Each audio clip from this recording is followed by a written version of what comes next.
And let's see, here we go. So first topic is about habit forming, because as we know that topic 6 is all about operationalizing, right? And I know we've had a lot of conversations about different changes that we want to make in terms of everything that we've been through in the earlier modules. How do we actually operationalize that? So I will go through habit forming in 5 simple steps. One thing with this version I can now see is that it doesn't animate the slides, so we'll have to go item by item. So habit forming in 5 simple steps. The first step is to identify your current habits, rituals, and routines, right? Just know what you already do. So if you already have something that you do every day, right? Let's pick a simple one. Let's say it's your morning coffee, right? So if you've got coffee that you make every morning, right? What time do you do it? What's the process with which you do it? And just list that. If you are really good about working out and so you work out every day, put that on the list. Any kind of routines, any kind of habits that you're really good about. That could also be things that you have to do. So let's say you drop your kids off at school or you walk your dog, right? Put that on the list. So things that without fail pretty much happen every day and you enjoy doing them, right? And you know you're going to be doing them no matter what, put them on the list. And you'll see why in a second. The second thing we then do, step number 2, is to list the targeted habits, right? And that's going back through the last few modules where you go back and see, okay, what were the things that I really wanted to integrate into my day? Whether I'm trying to write a book and therefore I want to get 1,000 words done a day, or whether it's job searching, or whether it's networking, right? And you want to make sure that you make a habit of it. Anything big that you want to have as a new habit and part of your routine, put that on the list. The third thing we're going to then do is we're going to take those targeted habits and we're going to start breaking them into micro habits. So job searching every day is a big habit, right? That's not a micro habit. So breaking it into habits where you say, okay, I am going to check everything that's available on LinkedIn, or I am going to ping at least one new recruiter every single day. That would be more of a micro habit, right? Relative to a bigger goal. So it's the same thing with when you're trying to get fit, right? If you say, okay, I'm gonna go to the gym every day. That's actually a pretty big habit to try to get into. But if you say, I'm going to walk for 10 minutes every single day, or I've seen like the 30-day plank challenge where it starts you with 30 seconds and then goes 35 seconds. And so that every day they just add 5 seconds to it, right? Until the end of the month, you're able to do a 2-minute plank without any problems at all. So that's the idea of breaking your targeted habits into micro habits. The fourth step is then you are going to operationalize these micro habits, and you're going to do that by connecting them to a few things. So the idea is that, right, think about it this way before we jump into what operationalizing means. You've got things that you're already doing every single day. You've got things that you want to do every single day, right? So if you're able to figure out how to connect these things, the things that you already do and like to do with the things that you want to do, you're going to be much more effective in terms of your habit creation and your habit forming. So we're going to link your micro habits in a couple of different ways. The first is existing habits. And James Clear, who wrote the book Atomic Habits, calls this habit stacking. So we were talking earlier about your cup of coffee. So let's say one of the habits is you want to learn to meditate for 10 minutes every day. So then what you would say is okay, I'm going to drink my coffee, and as soon as I finish my coffee, I'm going to meditate for 10 days. That's habit stacking, right? And then you expand the routine as something that you know you're going to be doing and that you enjoy doing with something else. The second thing you can link it to is something that you want to do, temptation bundling. James Clear also calls that temptation bundling. So in the previous example, with respect to your coffee, what you would do then is you would say, okay, I love my morning coffee. I love the routine, but you know what? I don't need it in order to meditate. So what I'm going to do is I'm not going to have it until I have meditated my 10 minutes, right? So in that scenario, the morning coffee is your tea, I'm a tea drinker, is your temptation and the thing that you enjoy and the thing that you look forward to and the thing that you have ritualized. So put your meditation before it. So then you say, okay, well, as you start heading to go pick up that mug, say, oh, wait a minute, that's right. 10 minutes of meditation, then I have my coffee. So that's temptation bundling. The third thing you can do in terms of operationalizing is something you enjoy doing before it, right? So I gave you the example with respect to the cup of coffee, but let's say you're going to pick up your, you've got to go pick up your kids, right? And you're like, oh no, that's a bad example because you have to do that. It's not that you want to do that. So let's say you're walking the dog, right? So you enjoy walking the dog, right? So now you're saying, okay, so something I enjoy doing is walking the dog, but I want to get fitter. So I want to do like 10 minutes of power walking, right? So if you put those two things together, because they kind of go together, right? So you're walking and it's something that you enjoy doing, walking the dog, but you want to be able to also do the 10 minutes of power walking. You say, I'm going to do 10 minutes of run with the dog first, and then we're going to walk the dog, right? So linking the things in that way. The fourth thing is groups of people where your habit is the norm, right? So of course the gym is a great example of that, but even more specifically, like let's say you really want to become a runner or you're training for a triathlon. It's a lot easier to say, okay, I'm going to join a runners club, a road runners club, where I'm going to be able to get up to my triathlon condition by linking with a group where they're going to force it. That's one of the reasons why personal trainers work so well at the gym, is because you don't want to let someone else down, and you're going to be with someone who that's what the habit is the norm there. So working out and being fit, it creates a positive peer pressure. And you can do this in a variety of different types of formats for any kind of aspect, right? So the same thing, that's one of the reasons why COVID has been so hard with respect to managing the balance of productivity, is because in a lot of ways, people are more productive in an office environment because everyone else's environment. Now, shockingly, the research has shown for the first 3 months of the COVID lockdown, actually, particularly at the junior level, the more analysts and associates have actually been more productive. So really interesting research there. And then the last way you can operationalize is physical environment and visual cues. So one of the great examples I love for this one is when you, like people who are trying to eat healthy, right? If you open up your fridge and all of a sudden all the crummy food is right there versus already having prepared, cut celery sticks ready in the fridge, that's an example of changing the physical environment and changing the visual cues, right? So you can also do this. I do this with respect to when I come into my office. I have on the door, I have something that reminds me of 3 things I always do every single morning. One of them is actually reviewing my vision board and some other documents that go with it. So that's my visual cue that just says, oh, that's right. That's my start of my day routine. I always do those first 3 things. Now I don't even see the sign anymore, really, because it's just become so automatic to me. Which gets you to the 5th thing, which is tracking and rewarding. So they say that it takes 28 days to adopt a habit, but new research has shown that it really takes 66 days to embed something, for it to become so automatic, where the brain just actually shuts off and it just becomes something that you just do without thinking about it.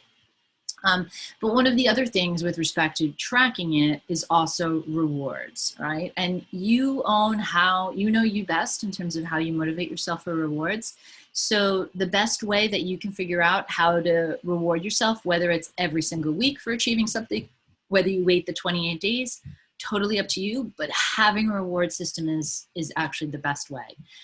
Whether it's buying yourself something, whether it's doing something that you really want to do, but you haven't yet, you haven't found the time for it, you can make that your reward. Just say, you know what, I'm gonna make the time today to go take off half a day of work and go for a long bike ride or a long horse ride or a long run. You're all athletes, and so many different activities that you all do.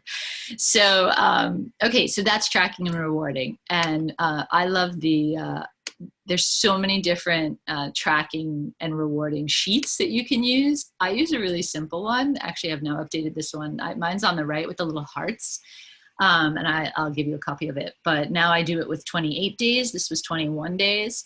and you can just copy them. So it started as like a work week one. You just put in your start date, and my purple ones were when I would get a reward, right, for myself. So if I started it off, I would give myself a reward just for starting, and then reward yourself a surprise or a couple of different, a couple of days in. But there's tons of versions. On the left are like the free downloadable ones where you get your colored pencils, and you can color in a succulent every time you do what you want to do that day. But the idea is just make sure that you have some kind of tracking system. Which goes with the next page, which is one of the ways to embed a habit is, of course, striving for the streak. I remember my son had, I think it's on Snapchat, we had done a day, we were on vacation, and we had done a day where we said absolutely no devices today. And he came into my room and he says, listen, Mom, I have to log into my phone for just 5 minutes. But then you can have, we'll put it away for the rest of the day. And I said, well, what's the 5 minutes? And he says, I'm doing a Snapchat streak with 2 of my friends at school. And one of them, we're on day like 175, and she really wants to get to a year. She really wants to get to a year, so I really just don't want to break the streak. So he did. He picked up the phone, logged into Snapchat. I don't know how it works, but hit the thing that they were connected, that they were doing their streak, and then it went. So months later, I asked him and I said, by the way, where are you on the streak? And he's like, what are you talking about? And he said, oh, yeah, we gave that. We got to the year and gave it up, right? So that's long-term goal. He had the long-term goal in terms of what he wanted. But once he hit that goal, he was willing to absolutely give it up. So strive for the streak. But what James Clear says is, he says, never miss twice. So it's okay. We're human. We're going to expect that we're going to miss a day. But if you miss a day, don't miss 2 days, because it is a backslide that way. So one of the great things with keeping a tracker is that then you can see if you've missed a day, the next day I'm not going to miss the day. I do this if I have a night where I don't make it to sleep on time.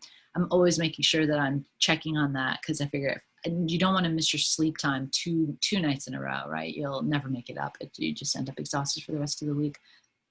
And one of my favorite stories about this is Jerry Seinfeld. So Jerry Seinfeld actually had like a tracker on his wall, and he's done an updated, I think it's on Netflix, where he's done a special, and he actually shows copies of his index cards with all of his jokes, because his tracker was that he said, if I just write one joke every day, right? One, I'm in the habit of constantly looking for material, because then I'm just thinking to be funny every single day, which is interesting because his jokes are all about the observation. Did you ever notice, right? So he's famous for having kept a tracker and done a joke a day. And he shows on this special, he opens up this crazy cabinet that's just like index cards after index cards of all his, or he laid his papers all out on the street in Tribeca. It's in the show. Where he just shows, maybe it was yellow pads, I can't remember exactly, but just a joke a day. And then he became one of the wealthiest and most successful and most famous comedians in the world from not missing his streak. So what about habit breaking, right? We talk about habit forming. I think habit breaking, I spend a lot less time on habit breaking, because I feel like if you fill your day with good habits, you start to leave no room for bad habits. So for me, the simple habit breaking is, 1, identify your bad habits. Really understand what are the things that you aren't happy that you do. And 2, be conscious of your why. I'm sure I've told you the story about the smoking cessation that Judd Brewer did at Yale. And in that, where they were saying they told one group, they gave them the patch, and they actually went through a traditional program of quitting smoking. And the second group, they said, just be mindful of your smoking. And that group ended up quitting smoking way quicker than the other group, and to a much greater degree of success. And the reason is because of habits create craving. Charles Duhigg wrote a great book called The Power of Habit. And in that book, he talks all about, actually this flowchart is from him. So how do you break a habit you don't want? The first thing is to understand what's driving the craving. So understand what it is, and then substitute something else for it, right? So the smokers that they switch to the lollipops, right? And then they say, okay, well, is the lollipops doing it for me? Yes, no. If yes, then it was an oral fixation, right? If no, then there's something else going on there. Keep playing with it until you find something. So So once you understand what's driving your why, what your craving is behind a bad habit, just start playing with it and just start substituting. And then the third thing I do is I just make sure I leave no room for bad habits. So if I start filling my day with habit stacking and linking things together and hanging out with people that are healthy eaters, let's say if I want to improve what I eat, if you start doing that, then you can't sit in a room full of healthy eaters and order a piece of chocolate cake because it's just the peer pressure would not allow it. So if you follow the rules on the good habits, then the bad habits all naturally fall away. See how simple it is? And then the final thing on habit forming is my favorite thing, which is habit hacking. This is like, you know what hacking is, right? It's when you can take something to a whole new level. So the idea of building habits by hacking them is a 4-step system that looks like this. The first is really understand what your perfect life is. Hint, we actually already did this, right? When we looked at the across the life balance wheel in our earlier modules in module 1, you started to think about what you wanted from each of those. You rated yourself and then you looked at each of those life balance slices. The second thing is then you start to define a new identity, right? You also did that when we started to do the affirmative statements, end of module 1, or maybe it was module 2. I think it was module 1, end of module 1. And then in the later modules, when we started looking at opportunities, right? So then you started looking at module 4. Module 4 was roadblocks. Module 3 was opportunities. So you started looking at the opportunities. Similarly, right? Starting to say, I have the opportunity to blank. These are all the options that you had for the new identity.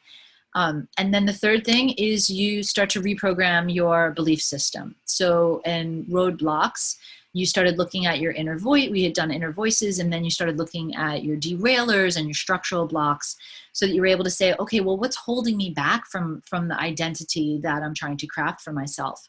And then step 4, as we did in modules 5 and 6, you start to develop your strategy and operationalize your identity. But so let me explain what I'm actually talking about here and why it's so powerful. So in the example of trying to get physically fit, it's very different if you're a person that says, oh, I'm just not in the physical condition that I want to be in, and I'm going to start going to the gym every day. That's very different than saying, I'm in the best shape of my life for my age. I'm just one of those people. I'm one of those people who, you know, looks great for my age, or I'm a competitive athlete, right? Like if you start defining yourself as an athlete, you're much more likely to keep on a fitness routine and keep on a food routine. I say this, my son is an athlete, and I say it to him all the time. I'm like, that's because you're an athlete, you're a competitive athlete. So even though he doesn't define himself that way, I'm constantly saying that to him, like, let's not forget you're an athlete.